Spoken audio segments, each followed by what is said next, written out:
Bonjour! Welcome to another episode of Cuisine de Michelle. I am Michelle. So tonight I'm going to be trying a recipe for some cookies from a site that I have used before. This is from cookiesandcups.com.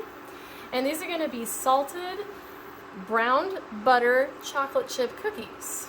So we have to start with the butter, of course. And here in my pan, I kind of started this a little bit already, so we wouldn't have as much time on the camera with it.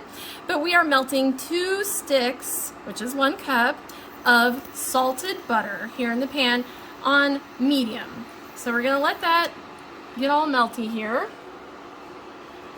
And the goal is that we keep this going. You're gonna stir it sometimes. You don't have to stir it constantly, but it does say we need to stir it sometimes because you want this to get a little bit clearer, of course. This was, it got down to like room temperature because I started this a little bit ago. But anyway, you want the brown solids that are in there to start appearing. We want this to kind of get a golden appearance inside of the butter. You don't want it to be burned though, so you have to watch this very, very carefully.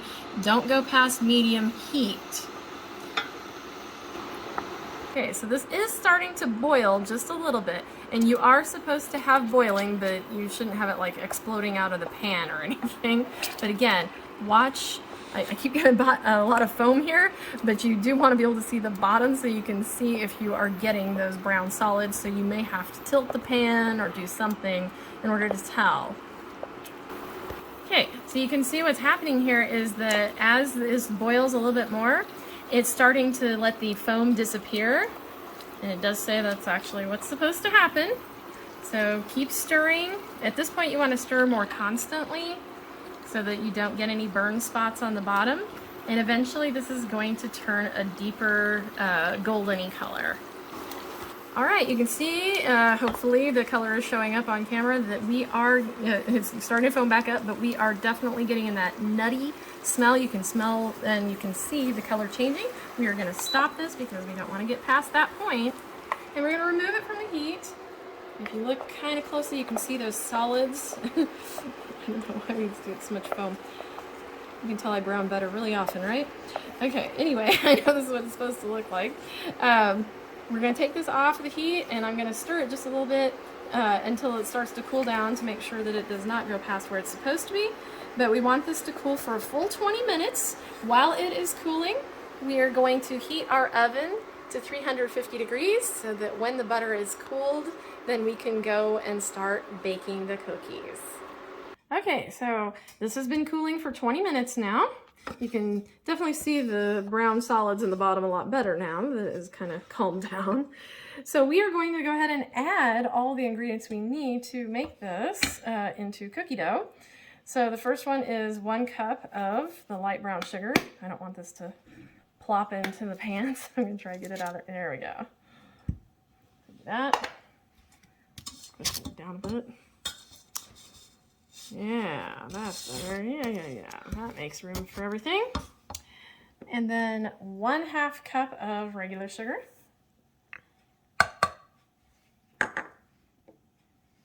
2 large eggs.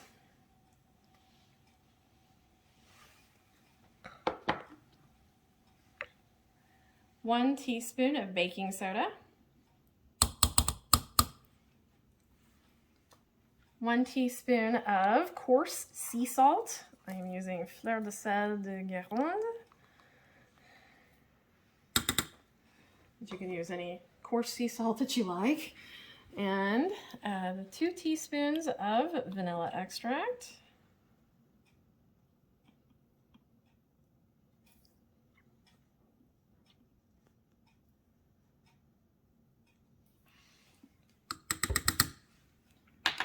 So we're going to stir all that together.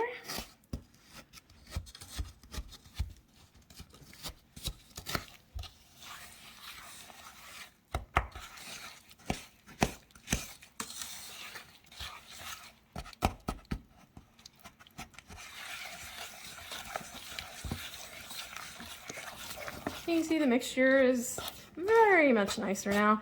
I think that I would personally mix in my brown sugar by itself next time, because I had to break up a lot of, because you pack your brown sugar and it was packed together pretty well.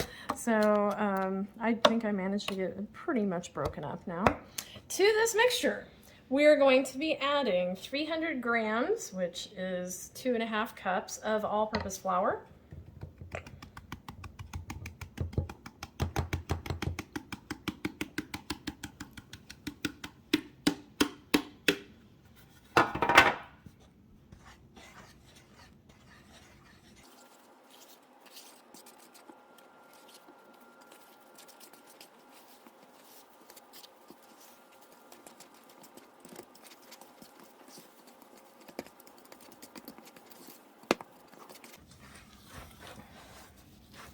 So obviously as it turns more into dough, it's going to be a lot harder to mix, but I've still got some flour visible, so I'm going to keep stirring until it's basically gone.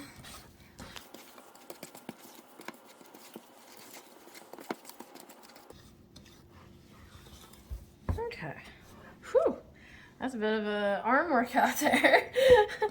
All right, so once you've got this mixture together, then you're going to be adding in, I decided to try, I've got a bag of semi-sweet chunks here, so this is 12 ounces. It says 2 cups, but I mean, usually that's the amount for 12 ounces of the chocolate chips, so we're just going to try those and see how they are.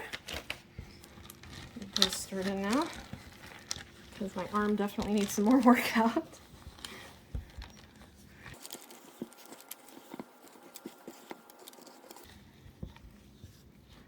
And tasty.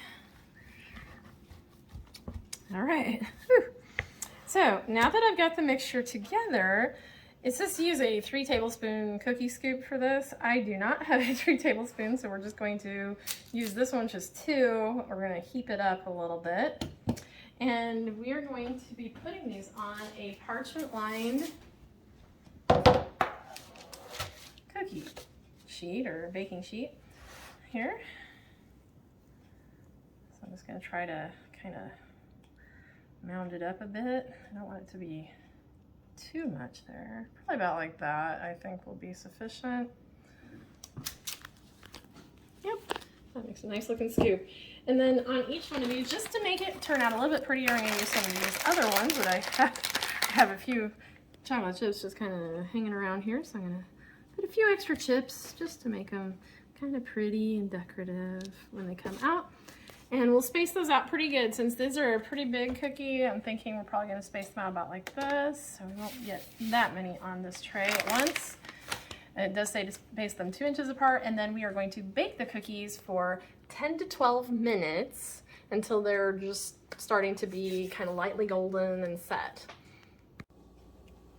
Okay, so I just pulled these out. I went definitely the full 12 minutes.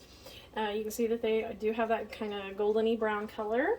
And we're going to sprinkle, this says this is optional, we're just going to sprinkle just a tiny bit of the salt on each one of those. Just a couple flakes here and there. We don't want them to be like super salty or anything. Just enough to add a little jazz to it, if you will. And then after we have sprinkled these, we are going to let them rest on the cookie sheet for at least 5 more minutes before transferring them to a wire rack so that they can finish cooling. And then we'll see you at final plating. Okay, so here we are at final plating, and I actually let them cool for 6 minutes on the sheet, and I think they are absolute perfection. We all tried them and we agree that they are fantastic. You can definitely tell that they are made with brown butter, so if you don't like the taste of brown butter, you definitely won't want these. But I think that will not be the case. They remind me of a cookie that you might get at like a professional bakery, in fact. But anyway, we will definitely be making these again and again. And thank you for joining me for another episode of Cuisine de Michel. Please be sure to like, share, subscribe, and make a comment. Tell me if you've had brown butter salted. The salt definitely makes them. Tell me if you've had those before and what you think of them. And we'll see you next time. Au revoir.